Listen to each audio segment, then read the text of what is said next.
他是一个强盗，他就是要强抢中国人的财产。本来安氏在荷兰是一个赔钱的企业，中国用全资把它买下来，所以中国的控股是100%，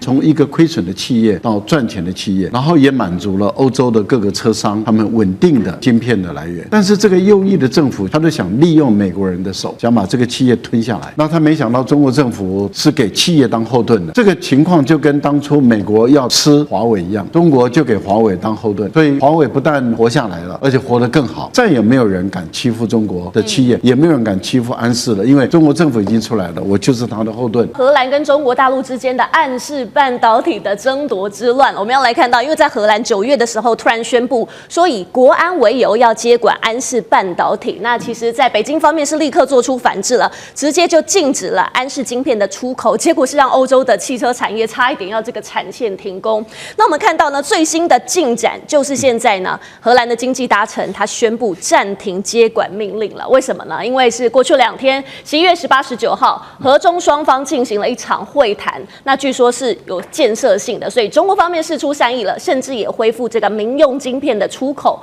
让欧洲的供应链可以稍微喘一口气。但是现在有一个问题是，北京话说得非常直接，他说荷兰才是导致全球供应链混乱的责任方，说这个现在只是第一步，因为真正要解决这个问题，就是你要撤回这个行政命令嘛。也就是说，现在双方的对立看起来好像稍微缓和一点，但是本质上的问题呢，现在供应链的紧张也没有完全消失。中国文泰他最新的回应说，对安氏的控制权还是在受限的状态。所以想请教蔡委员，您看，中国一出手就是出口管制嘛，让欧洲的车厂也吓到了。你怎么看他们这个反制力道？中国大陆的反制是因为中国大陆控制着安氏半导体生产的下游阶段，就是封装跟测试，晶片的制造厂还是在荷兰。虽然这个文泰科技有帮安氏中国在上海跟江苏说要盖了一个新的晶圆厂。那个晶圆厂要明年才会生产，所以工程师调回来了，但是现在还没有办法供货。那如果晶片在中国生产，然后这个封装测试在中国这个做，然后出口到欧洲这几个，就是完全中国控制。现在等于是一个人控制一半。对于这个目前呢，荷兰的政策是说我撤回这个所谓的行政命令，可是北京是要你撤销行政命令，但是我是暂停，暂停。那这个是有差距，等于是暂时一个妥协的状态。我相信这个荷兰政府虽然是暂停，它不会再实施了。你再实施回到原状的话，那你不被欧洲一脚把它踩死。因为荷兰主要是靠德国吃饭的，所以这个国家也不长眼睛。但是你说文泰还没有完全控制是事实，因为什么？他的 CEO 还没上任。然后原先叛变的那几个外籍高管还没有铲除，因为一定会铲除汉奸的嘛，铲除汪精卫嘛，所以这个还没铲除嘛，那这个还没铲除，所以他可能在控制还会碰到这些障碍，不过我相信会解决了，会解决。那如果文泰科技的 CEO 上任安氏荷兰的 CEO，然后把这些人开除，换上他自己派的。比如说德国的高管这个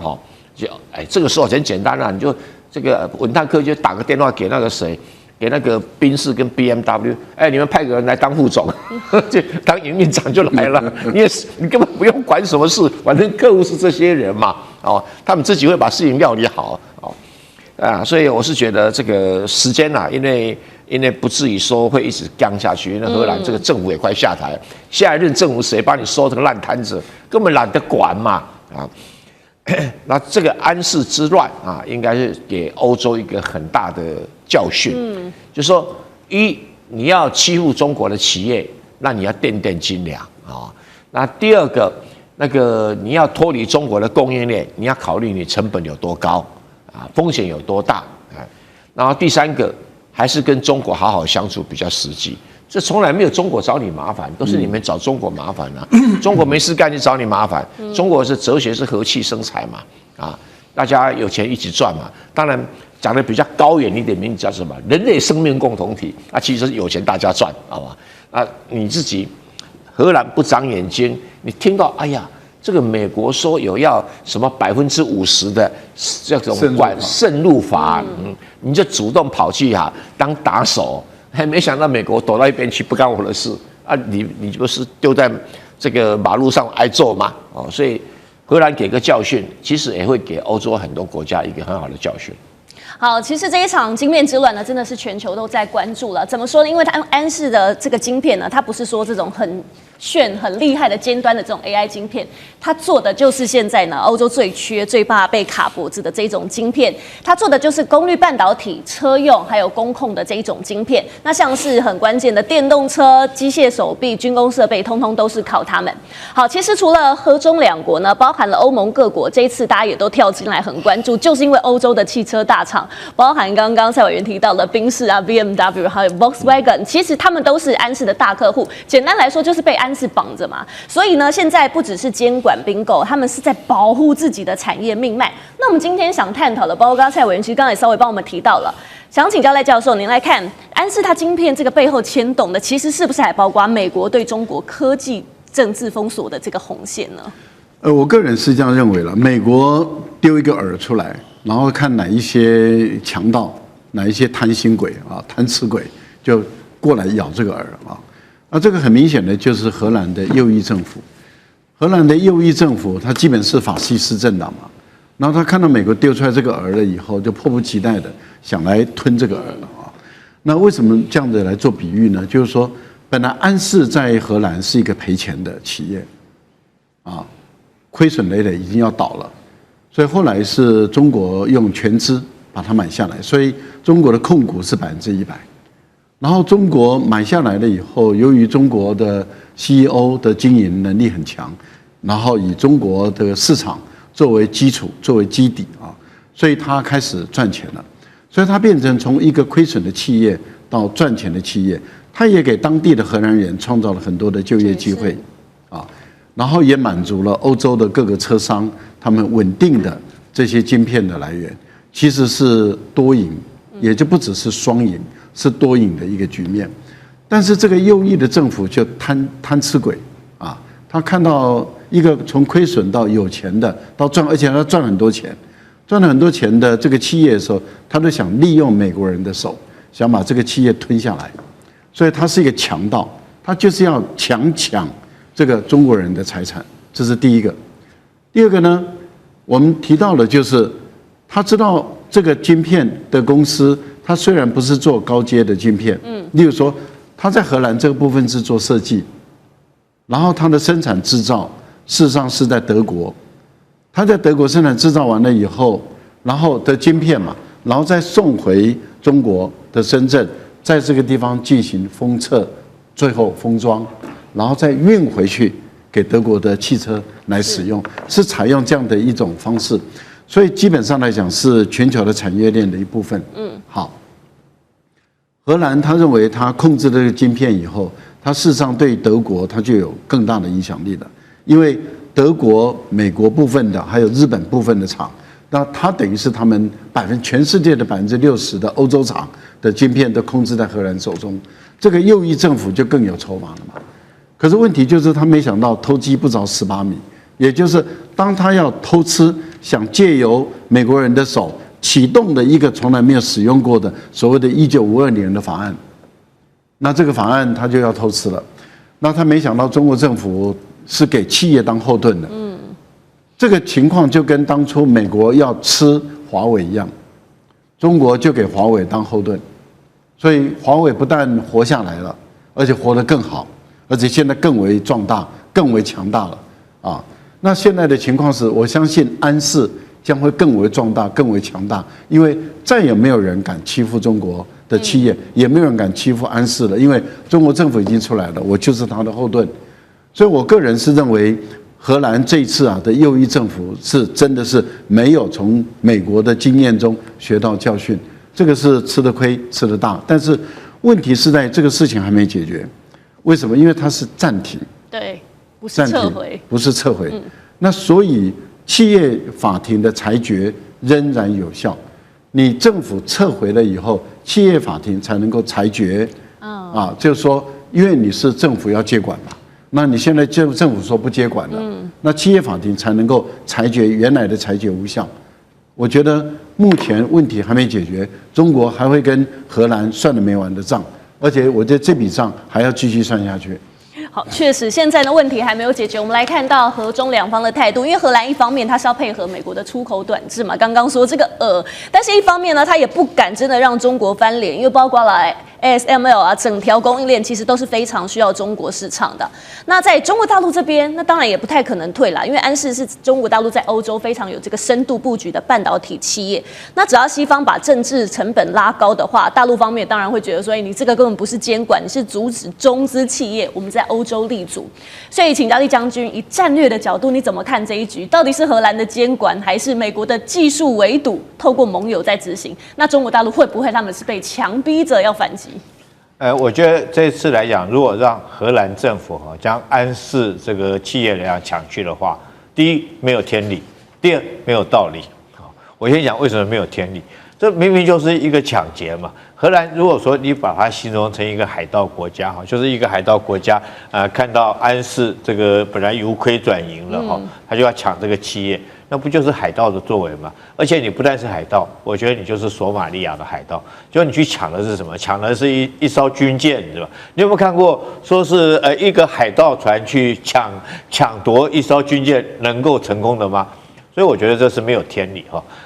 这个抢劫或者是偷窃都是不对的行为。那第二个我讲为什么没有道理？因为现在全世界来讲的话，那不管是方方面面的不只是科技事业。包括到其他事业都是很脆弱的一个供应链。我们就以这个半导体的事业、晶片事业来讲的话，这一次来讲，中国确实扎扎实实给欧洲上了一课，对不对？好，这个从晶片来讲，从设计，然后到这个从生产晶片到封装然后最后来讲供应到所有汽车的产业汽车产业之后，它才能够装配到它的汽车上面才能够行销到所有的消费者手中，这是一条的产业链那如果说其中有一个环节断了的话，我觉得就会造成整个供应链整个崩溃掉，而且这供应链我觉得是非常脆弱的。安氏就是如此嘛，你这个只是一个晶片不送到中国去封装，大概整个产业链，包括到汽车产业链，全部都毁掉。所以艾斯摩尔在这件事情上面来讲的话，他们居然说是用松了一口气来形容这件事情，因为艾斯摩尔事实上它也是一个供应链，我制造出来这种不管是 EUV 或 DUV， 我当然要找到客户来买。那客户来讲买了以后，这个我后续的这种维修或者是保养或者是技术指导来讲的话，这都是整个产业。然后完了以后，依据这个晶片公司制造晶片生产的晶圆的，才能够去生产晶圆。但是你要制造这个 EUV 或 DUV 一样，你要有很多的供应链包括到中国的稀土。所以我觉得后续来讲的话，中国在这方面来讲，它确实是很强大。所以我刚刚用军舰来形容这次的抢劫。你知道中国来讲，它很多东西它很强，譬如原物料譬如说人才，譬如说技术，它方方面面都有。还有最大的最重要，它有一个很大14亿人的一个市场。所以我觉得，如果说这次来讲的话，中国确实给欧洲上了一课，全世界大家所有供应链是互相这个互依互存的啦。不容任何一个中间来讲有任何一个人作怪将它断掉。安氏之乱到现在还在烧，但是最新消息，荷兰认输了吗？今天我们要来关心的是文泰现在重掌他的管理阶层包括执行长已经回复到他的位置上面。欧洲车厂这个时候表忠求中国豁免，是否让荷兰压力太大，所以求饶了呢？今天一起来做关心几个火线话题，今天会请来宾来帮我们做解答。第一个，荷兰是否真的已经低头了？被自己强夺接管的公司，如今又要亲手奉还给中国，从强硬封锁到签下了这个协调的纪要，荷兰这一路是承担了安氏之乱。承认了安氏之乱，它全面败北吗？第二件事情是，真的是这样子吗？因为我们看到安氏目前在人事上面是已经解决了，但是在股权上面的问题还没有被解决。中国夺回了管理权，只是第一回合，真正的角力之后会不会是在股权，也就是会在董事会还有资本战场上才要正式的厮杀开打呢？这是第二个问题，今天会来做关注。最后我们来关心，确实现在欧洲车厂可急了，因为没有晶片嘛，不管是德国的车厂，这一些车厂已经向中国正式的递出了申请。欧洲的汽车命脉已经被中国晶片紧掐住了吗？今天就这些议题，我们都会一起的来做关注。好，大家记得吗？当时荷兰政府很粗暴的接管了安氏半导体，让这一场中欧之间的晶片战开打。但是现在出现了戏剧性的反转，中国不是只拿回了它的主导权，现在包括了它的核心的资产授权跟人事也都全面回归到中方手上了。我们要来看到的是中欧最新签署的，就是中国跟荷兰签署的这个叫做稀土半导体供应链临时的协调纪要。荷兰在多方面做出了让步，哪几个呢？我们来看到荷兰它放弃了联合管理层改组方案，简单来说啦，就是同意解除对于中方高层的人事限制。所以呢，接下来执行长张学正将会确定在11月7号原本被解职，现在确定了这一位中国的执行长张学正先生，他就会正式的复职了。11月3号的时候，荷兰总部的资产也会授权将可以被解冻。那么欧盟也承诺了，约束成员国不再重蹈覆辙了，类似针对性的投资都不可以再做了。中国也同意会来做分阶段解冻它的产能，安氏的东莞工厂会来恢复产能，释放出流程。好，节目一开始来请教苑老师怎么看呢？荷兰可以说是全面认输吗？退回了管理权，并且签下了这样的协议，怎么看？荷兰认输，但不是全面。我跟你讲哈，因为我对于荷兰呢这些欧洲人呢太了解了。要他们全面认输，认输给中国，认输给美国，他们是全面认输啊。但是认输给中国的话呢，那需要一段时间了。唐朝很盛大的时候呢，发生了安史之乱。这个安史之乱呢，也很像是啊，就是说什么呢？大陆要借着安史之乱的话呢，要好好收拾一下这个欧洲人的骄傲。莫名其妙的自大，以及的话呢，对中国予取予求啊。前一阵子的话呢，那个德国的外交部长也是莫名其妙的搞那个麦克风外交啊，就讲我要来中国之前的话，你们对台湾绝对不可以武力。一讲话你不用来，滚你们啊，差点就骂起来了啊。这个就是大陆态度，要借着安史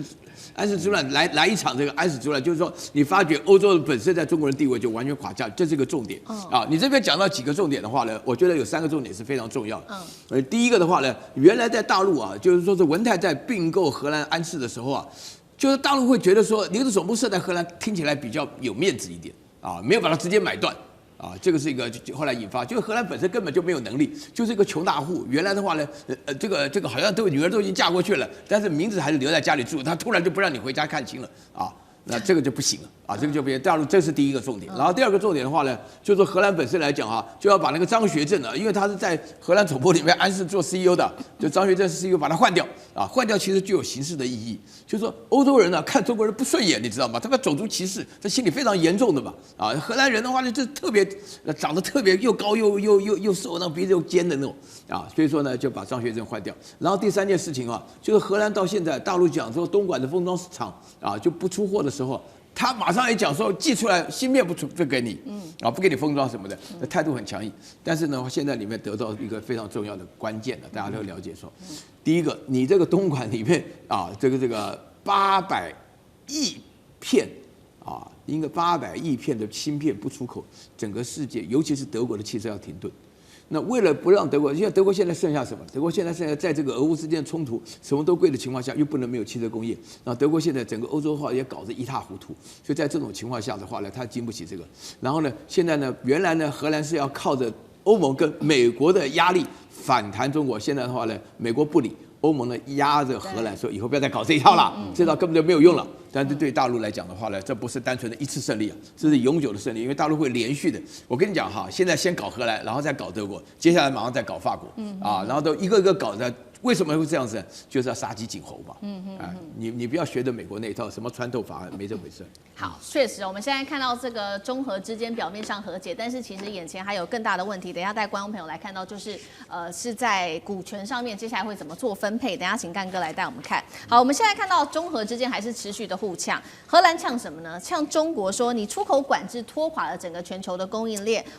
还无法保证你的东莞厂何时可以恢复出货，更无法确保你出货产品的品质。中国则是反呛荷兰说，不顾中方提出的合理诉求，你才是造成全球供应链混乱的来源呐。那刚刚讲了嘛，这一场战场其实现在的关系点其实是在股权上面哦，因为刚刚说了，中欧签下来的这个协议里面并没有谈到股权问题，所以接下来会不会延伸到资本层面的资本战？干哥怎么看？对，这个问题很严重，但是我们现在还是要回到问题的源头好了，就说，大家觉得说安氏是一个完全100%由中方控股的，但是大家以为说一次就花大钱把它买下来，不是，花了3、4次啊。其实张学正他以前是做什么？他以前是做手机的，帮你想得到的三星啊，什么很多公司啊，他都帮他代工的。后来我跟你讲，一夜之间就发现说手机代工也赚不到钱，从70%的毛利剩下3%，他赶快他在这种事情发生之前几年，他要知道我要转型什么？转型半导体，所以他要吃下安氏的时候，你知道他用什么贷款啊、融资啊，花了很多钱。想尽办法，听清楚，是张学正一个人用他自己的信用，去贷下来。当时收购了这个安氏，安氏的前身是谁？大家都不知道。安氏的前身是飞利浦，它是飞利浦旗下的公司。那飞利浦也不要半导体了，为什么？飞利浦他准备要做那个什么，就是医疗器材啊，他觉得那个毛利比较高，所以他就把这个半导体部分让出来。要卖掉，成立一个公司叫恩智浦。那这样这个后来就被张学正买下来了。经过3、4次的并购，花了大概380亿的人民币，才把安氏买下来。到最后是100%持股。好，你刚才那个思敏你讲的对，你现在我们都谈了，好啦，这个你们对于这个张学正被拔掉啊，你们很有意见啊，你们中国这边不出货啊。那好了，我11月7号让他复职好了。然后呢，那个荷兰总部的资产授权那会到11月13号解冻，恢复。我想请问一下，这是100%的私人的企业，你说要解冻它，你现在对于这个股权方面，荷兰你有什么意见？是不是？这件事情，我告诉你，在今天如果在国际法庭去打官司的话，荷兰政府你会输哦，你会输哦，你现在。但是他们一定振振有词。他们说我们不相信张学正完全是个人投资，后面一定有政府的影子，拿出证据来。是不是？是。这个谈判后面还有的谈呢，还要拖上很长一段时间。可是福斯公司已经讲了，福斯公司讲说什么？福斯汽车说，我的汽车，我跟你讲，我想请问你一下，我们这些逻辑晶片一个有时候只要几分钱呢？那个几分钱美金而已，你现在叫我突然换一个供应商，我去哪里换？我去哪里找？我已经在找了，可是我现在马上找到可以替代安氏的公司，没有这么快。没错，对于这个晶片，他们现在的库存量还有26周，你知道，如果没有26周，我跟你讲，福斯一定倒，现在就倒给你看。为什么？因为它一定有这么长的存量，不然它每天要生产几千辆汽车。他怎么顶得住？现在根本心脏一直在跳，为什么？26周好像很久，马上就到了，到了安氏还是不多管厂还是不出货的话，会倒的，不是只有福斯会倒而已 ，BMW、宾士都跟着一样啊。对，所以这个都是一个很大的问题。我觉得在股权这个问题上面，我觉得荷兰政府脑筋还是没有搞清楚。中国政府会打国际官司跟你打的，我跟你讲，你必输无疑。是好，但是确实不管是股权问题，现在看在这些欧洲的车厂里面，他们根本不 care 说，不在意说你荷兰要去跟中国争夺什么股权，因为最现实的状况就是，确实他们的晶片已经快要用尽了，所以这个时候欧洲车厂是真的慌了，赶快来寻求大陆的帮忙。我们来看到几家重要的车厂，包括了德国的采埃孚，还有这个欧摩威、博世等等，都已经向中国正式的提出了申请希望能够把这个晶片的出口管制给解除掉，因为目前欧洲汽车晶片70%都是靠中国来做封装的。那么德国厂这个采埃孚刚刚提到的，他已经说了，他说现在如果供应链中断，员工就会被迫放无薪假。博世旗下的厂甚至已经准备要休假保命了，包括刚刚干哥带我们看到的福斯。这个晶片只能再供应26周。这一次还有一件事情值得关注的事情是，安氏之所以之乱之所以会有这个重要的导火线，现在传出来，其实是因为3名外籍高层引起的，才会导致当时的安氏执行长张学正被迫下台。这3位包括了内部的这个法务官、还有财务官跟营运官等等，会不会张学正这一次复职之后就把这3个作乱的外籍高层给彻底拔除掉？这是第一个问题，请教舰长。第二个有关于晶片，中国可以说掐住欧洲车厂的晶片命脉了吗？首先，刚刚说那个张学正会不会这个复仇啊？会。我在商场还真的待过。你知道这个商场最恨的就是背叛。你是我的员工，你居然背叛我的老板，那是不可原谅的。所以张学正就是叫做现在是王子复仇记或者王者归来。按照商场的规则，一定叫他走路。那如果说为了一个大局，有时候因为有一些大局，说我暂时我觉得容忍，我会让你待一段时间。但是只要他认为他能够施展他的整顿的时候，他一定会叫他们走。这商场你完全不要怀疑，是每一个大老板都不会容许这些的。然后第二个我要说他这个股权的经营哦，其实这个文泰是2006年就成立了文泰科技，2017年安氏成立，2018年就被文泰买过了，就是买他第一次就花了36亿美元买了他76%的股权。大家可能不知道这个股权代表什么意思哦。整个公司的治理权，如果你们知道你们的公司治理权有一个老板他占据了你们寰宇51%的股权哦，在商界这个人叫做大老板。这个大老板可以决定谁是总经理就是谁是总经理，他多少钱就是多少钱。股东会是你以为股东能够反对啊？你股东就是在比那个股权而已，你知道？那你就知道这个文泰其实是完全掌握了这个安氏。这个在商场就是这样。你现在他没有跟任何人去商量哦。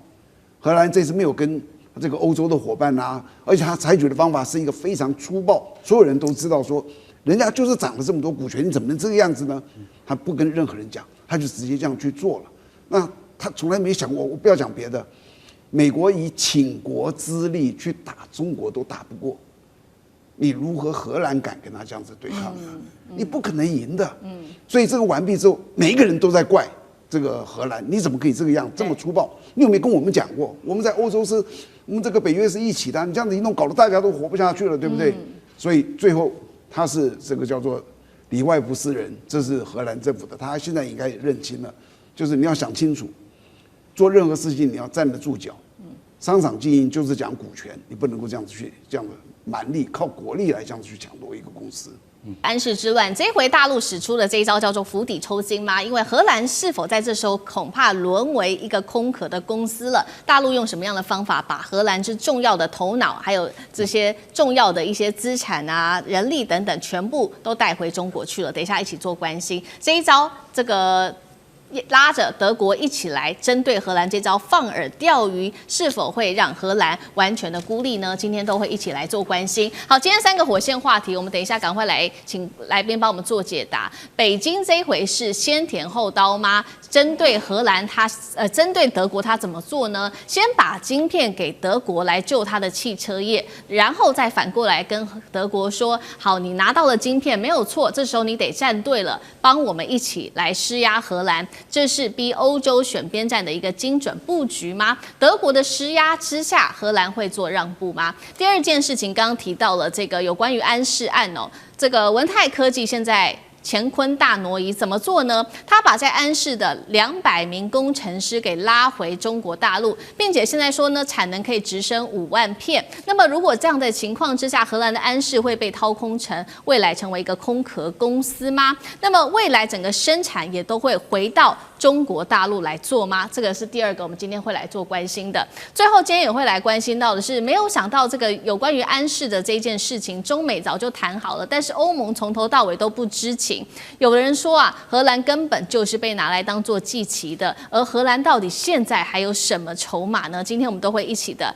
来做解读。好，赶快来关心到的是安氏的这一场风暴。德国汽车这个零件巨头，他已经正式的证实了他是欧摩威，他说确实已经拿到了来自于中国大陆安氏晶片出口，已经拿到晶片了。那么中国商务部就说，好，你拿到晶片了，那接下来你就要帮助我们一起对荷兰施压，彻撤销荷兰对于中资晶片制造商的这个接管行动。那么德国方面目前也说的，好的，我们会继续的持续加强跟荷兰的沟通，针对于北京的这个步伐，也就是说让德国先甜后刀，委员怎么看？能够奏效吗？一定能够奏效，而且中国商务部啊打了这个，几乎就是纯商业手法，这个太神奇了啊！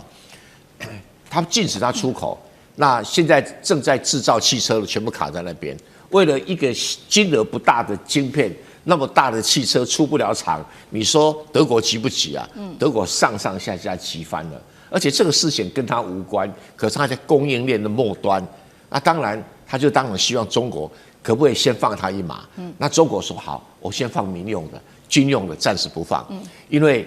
军用的同样汽车公司有人做军用的运兵车、军用的卡车，还有做一些什么底盘的一大堆的啊。那先供着大家也没话讲，因为军用毕竟没那么急嘛，民用的车子刚订单满天飞，你还没办法供货，这是比较急啊。但是整体来讲，这两个先区隔开来的话，那就很明白啦。你这些汽车公司就单独去跟荷兰施压，那你不要怪我啊！我不出口原因是他接受我公司啊，我知道荷兰跟中国的同一个公司两个部门先切割啊，那我保护我的财产啊，对，所以这个做的是对的，那荷兰就灰头土脸啦。本来他可能想要讨好美国啦，因为美国也没有正式叫他这么做，想讨好美国，发现说被抛弃了。那自己可能一开始也贪心啦，贪心真的是贪心啦，没想到贪心哦，这个偷鸡不着数了一把米啊，这也好大一把米啊。那德国很生气，因为德国可以说是荷兰很重要的经济命脉，他得罪了德国，我不晓得荷兰以后怎么混的所以这个德国一定会给荷兰强大的政治跟经济的压力嘛。那接下来就是你荷兰内部老百姓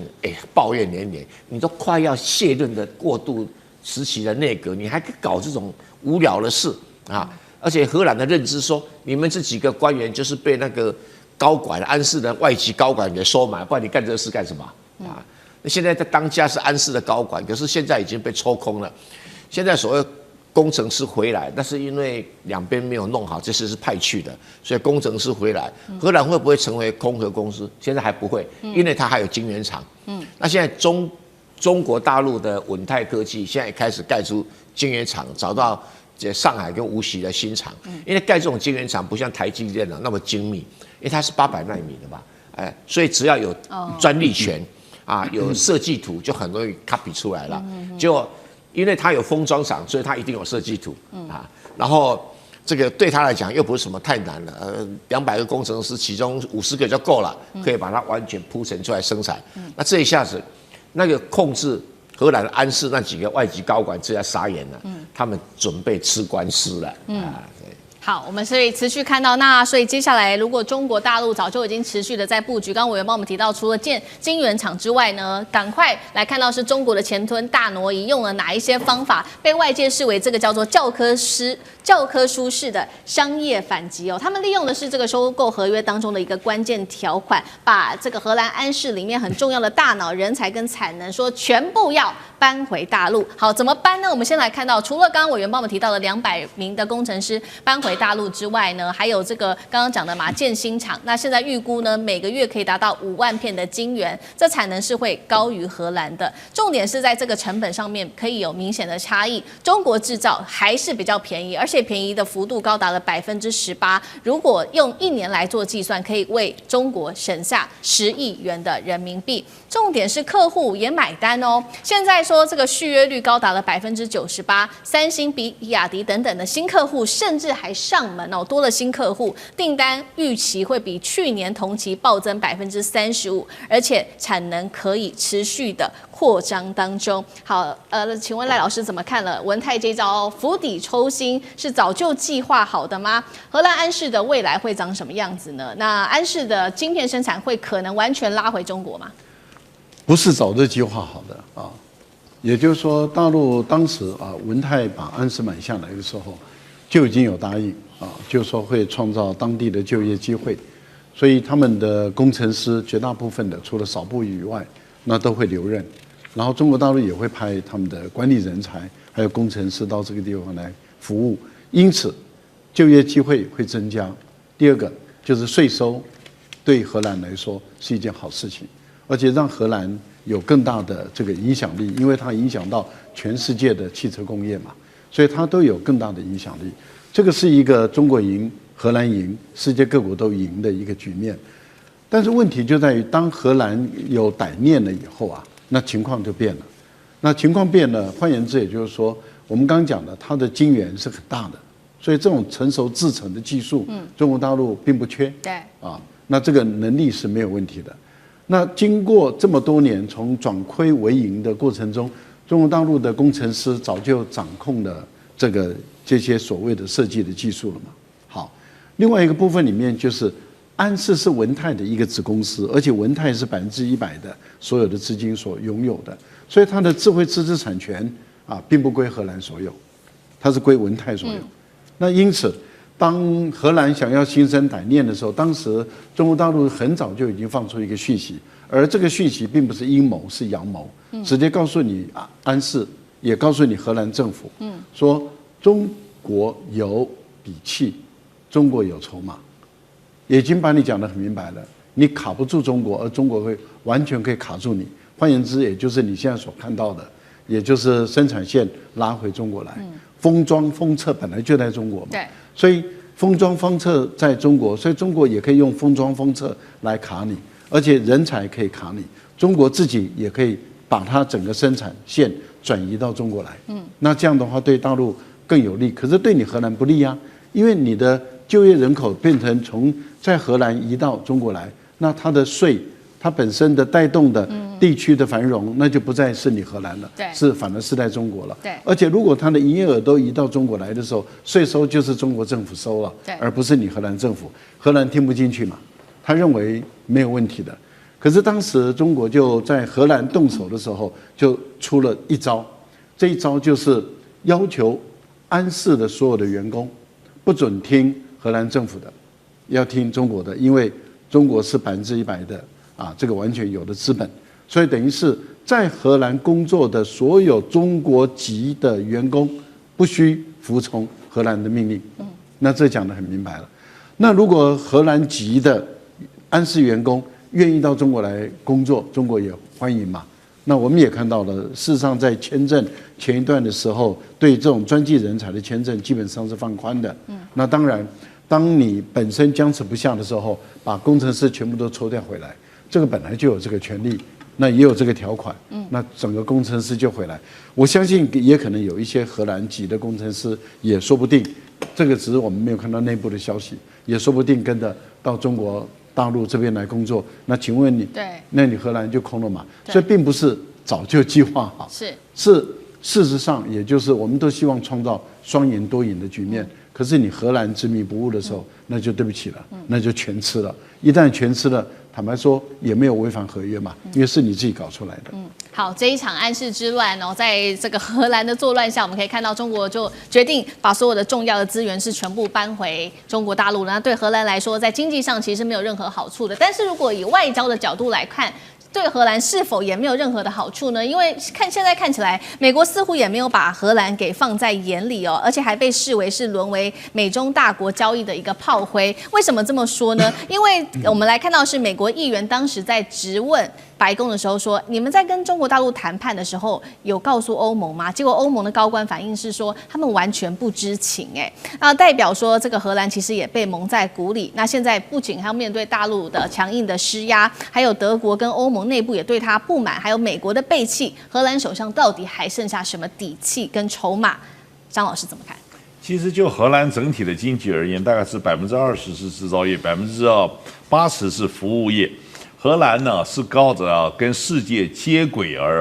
贸易兴盛起来。你问他说荷兰现在手中还有什么牌？荷兰确实还有一些大厂啊，这个 Royal Shell 皇家壳牌的石油业，飞利浦这是电器的制造业，福克这个飞机这个制造业已经示威了，联合利华 Unilever 这个是专门做农产品加工的，比较这个有名的安佳乳品啊、桦树奶粉啊，这个还有海尼根啤酒。还有这个叫做这个全部啊，德国最畅销的牌子的德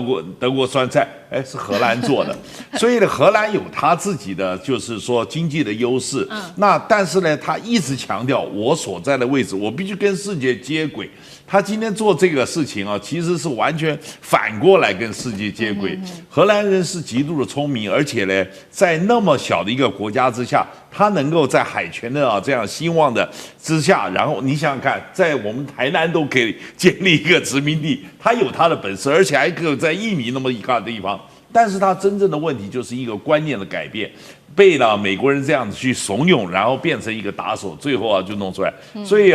这个在荷兰内部有他的报纸讲说这个愚笨呢，就跟当初荷兰有一个很有名的就是郁金香风暴嘛，对不对？大家盲目去投资郁金香，很愚昧的那么一个事儿。他说这个大概愚蠢的程度跟那个差不多。